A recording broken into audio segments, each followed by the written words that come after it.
What's up, guys? Duke back from Sportsgamerz.com. We got another great Madden 20 tip for you today. We're going to look at how to attack the meta defense right now, which is basically just blitz everybody. Heavy blitz, cover zero style. You know, these blitzes can be done from a lot of formations, but the bottom line is if someone knows what they're doing, max protect won't even block these types of blitzes. And guys, just a reminder, we're going to be doing a lot of great tips on YouTube this year, so make sure to subscribe to our channel and turn your notifications on so you don't miss any of our videos. Also, if you want help with your Madden game, be sure to check out Sportsgamerz.com for the best Madden tips, period.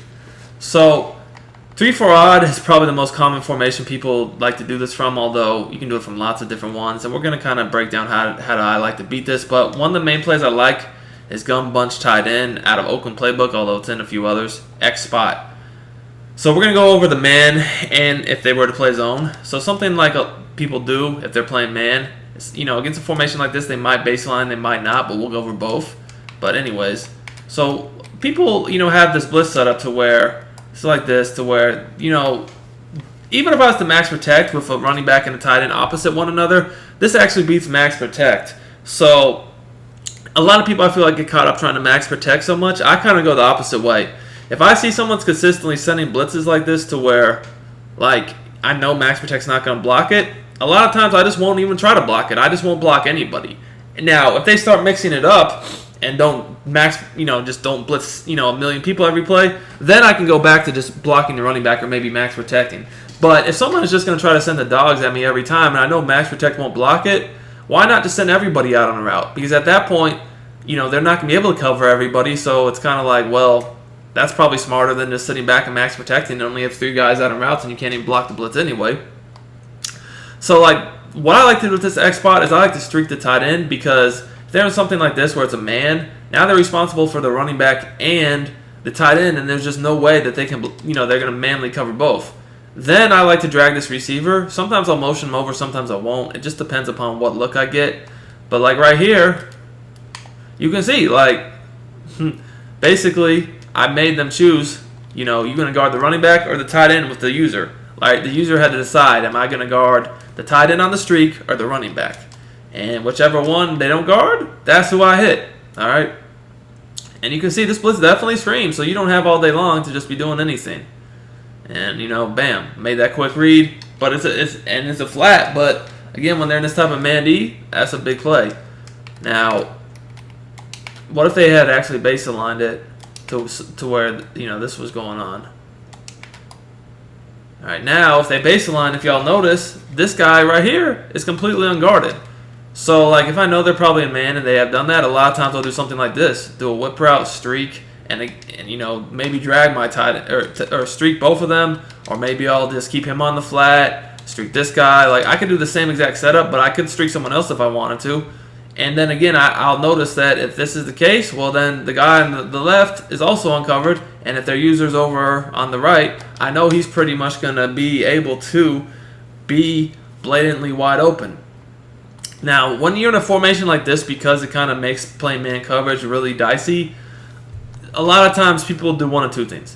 They'll go to a cover 2 look, or they'll just kind of make the side of the field with the bunch receivers, they'll kind of make that a zone and then just have the other side be man, because they can't just continuously give up these free easy plays where I can even just basically have 2 guys in the flats, a quick streak, a quick drag, a corner out, and there's just whoever's unguarded, I'm just throwing the ball to. And then even at that, I can still throw the drags and even quick corners too. But mainly I'm just reading the flats and then the quick drag and then the corner. Obviously if they leave the tight end streak open, I'll hit that. But if they cover it, I'm not going to be able to do that. So now, what happens when they switch it up and they they don't play full man, or they play cover 2, or just some sort of man zone combo? What happens then?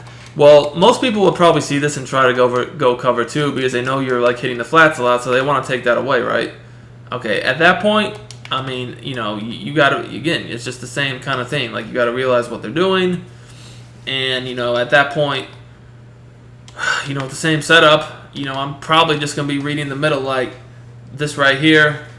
Yes, they have the flats guarded, but now I'm seeing, are they going to go, whoa, that was a terrible throw. But I'm basically seeing, are they going to drop back with my tight end on the streak with their user, or they're going to guard the drag over the middle, and then I'm just going to the other one. Like right here, clearly they were going to the tight end because they was turning and running. So I'm just going to throw it to my drag. Now the other thing about this is, guys, is even if they are in cover 2, you can still read that. You know, if they're in clouds, as y'all know this year, clouds, you know, do not guard, or even soft squats, do not guard quick flats, especially when you have a corner out on the same side of the field. So if I see that, I can still throw this flat route really well, which I'll show you in a second. But, I mean, okay. Can we please get a throw that's not in the back of my old lineman or 30 yards over the screen of my other guy? Because all I'm doing here is throwing a drag, guys. Like, this should not be that difficult. Alright, like, what's up, Baker Mayfield? We're going to have it 3 times in a row now. But anyways, this is, I mean, this is all I'm going to do. I'm just going to throw the ball to the middle of the field, whichever one the user does not guard. Or if I see that they're not playing hard flats, I will throw it to the, I'll still throw this flat. If I see that it's not hard flat, like right there, soft squat or a cloud, whatever. I'll just throw the flat route and get myself some good yardage. That time it was still nearly 10 because y'all will notice that, you know, clouds and soft squats, they just don't fly down on flat routes this year like they have in years past. You know, they just really don't. You know, you can see here I started about the 30-ish, 31, whatever.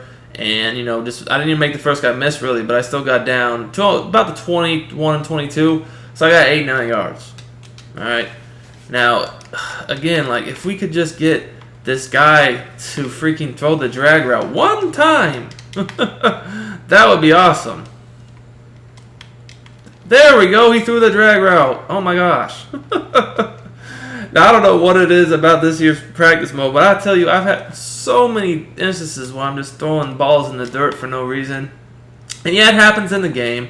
But most of the time, if you stand tall in the pocket and make the right throw, they throw a good ball. So I don't really know. I don't really know what the deal is. But basically, all I'm doing is I'm just reading if I can throw to the flats, if I see clouds or soft squats. If not, I'm looking over the middle to see if they guarded the streak or the drag and just going to the either one. Now, you know, obviously you have to get your quick reads down, but to me, it's much easier doing that than just sitting back here just getting sacked nonstop and max protect because their blitz is just getting through every single time. Now, that's not to say max protect is a bad idea. You know, it's definitely not. Like, sometimes I will go max protect, and it'll be like a play like bunch trail. And what I like to do on that, I'll show y'all guys right here. So, you know, someone might play like this, and they're going to look to guard the tight end. And if the tight end is going out on a route, you know, they're going to, you know, they're going to try to screen, cover the middle of the field, or, you know, corner route or whatever they see coming open themselves. So what I'll do here in a situation like this is I will max protect, and then I'll do like a corner route play where I have a whip route on the outside receiver. You know, then, you know, depending upon what they're doing over here, like I might put this guy in a slant, you know, a drag, you know, just something over the middle field that I know is going to give me some, or, you know, I could do like a curl, you know, and do a low pass on the curl. But I really do like the whip route corner combo over here because as y'all can see, whip routes cook man-to-man this year. And even if they had changed their zone up, like if they made it half man, half zone and put a cover 2 over there, you know, that corner route, you know, whip route combo is still going to be that. Because, as you can see here, I mean, it's definitely quick pressure. But we did actually buy ourselves a little time here. Now, if they would have had their user actually fake the blitz, you know, I would have had less time. But they didn't, you know, the defense did not fake the blitz with the user here. So I actually had a little bit more time. But still, even if that, I feel like I can throw a whip route, corner route, or, you know, slant, streak, whatever, combo real fast. And it doesn't have to be quite as fast as the last time, you know, because at least I do have a little bit extra guys blocking. Even if they do get it home against max protect, it won't be quite as fast. So I'll actually show you all that here. I will actually just put my user on the blitz, and I'll actually just leave him blitzing because I can't really fake blitz and, you know, make my reads. But just to show y'all what I mean, you still will have enough time to make that read. Granted, it wasn't the best throw. I don't know if I got hit or not. That could have been what it was. But it's still, you know, y'all can see it was still open for sure. Most of the time, they're going to just run over here themselves, like try to like jump that quick route. So you do have to be aware of that, you know, for sure. For sure. Bam. So you can see I was still able to hit that. Take a look at the replay. Now, if their user would have tried to guard that, but that's the thing. Like, if their user is going to go try to guard that, I have, other options to hit. I could, potentially keep that post. I could, have something like an in route slant. I could do a curl. I can mix it up. Like, I don't have to just rely on that every time. Now, this time I'm actually going to switch it up to show y'all what would happen if they were in cover 2 off of this look. So, like, let's say that they did this. Like, boom. Put this kind of cloud. And just blitz this dude. So now they're going to sit over here themselves. And this is how it's going to look. Alright. So if they were to do this, the route combo still works fine. It's not going to be a big deal either way. And the funny thing is you could put both of the outside receivers on whip routes if you really wanted to. You could. That's another thing that I didn't even mention. If they're going to just man this guy up every time, you can even put him on a whip route over here. And, that's going to be another read for y'all. But y'all can see, like, I can throw whip routes even against, quick pressure like that. And they beat man and cover 2, which is what most people are going to look to play. We do that again. So, just to show y'all, whip, max protect. Alright. So, again, set the blitz up. That's how it looks.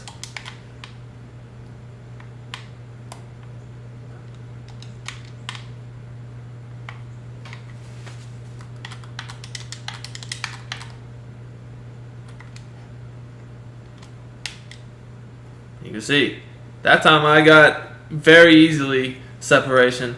Could have maybe made that guy miss score a touchdown. But most of the time, guys, if you're in bunch, like actual shotgun bunch, as you can see here, if someone's going to probably leave this guy man. Because if, he's the lone guy. But over here, this is a bunch. So they might try to zone it out.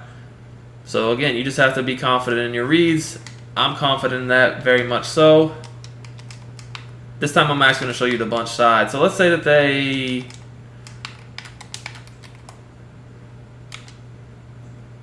Alright. They're absolutely screaming here.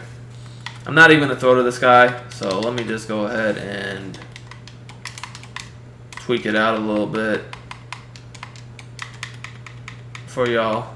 Just trying to show you some different adjustments people could do. So, you got a good idea. What in the world is going on? Alright. So this is how it could possibly look. And I'm gonna do the same exact thing. Again, I'm not even gonna throw to Beckham, although you saw he was kind of cooking over there. I just want to look at the other whip route, so y'all can see, like, even if it is cover 2 over there, you have the very simple ability to read it. And I mean, you're seeing that this max protect, while it's not gonna pick it up completely every time, at least I have some time. Like you can see here, the guy came off the edge kind of stupid. And granted, it does come faster in a real game, because in a real game you can get in the exact right spot with the user and fake rush. I can't really do that in this video, so yeah, realizing a game is probably going to come a little bit faster. The problem for me right now is just being able to fake rush with my user, and then also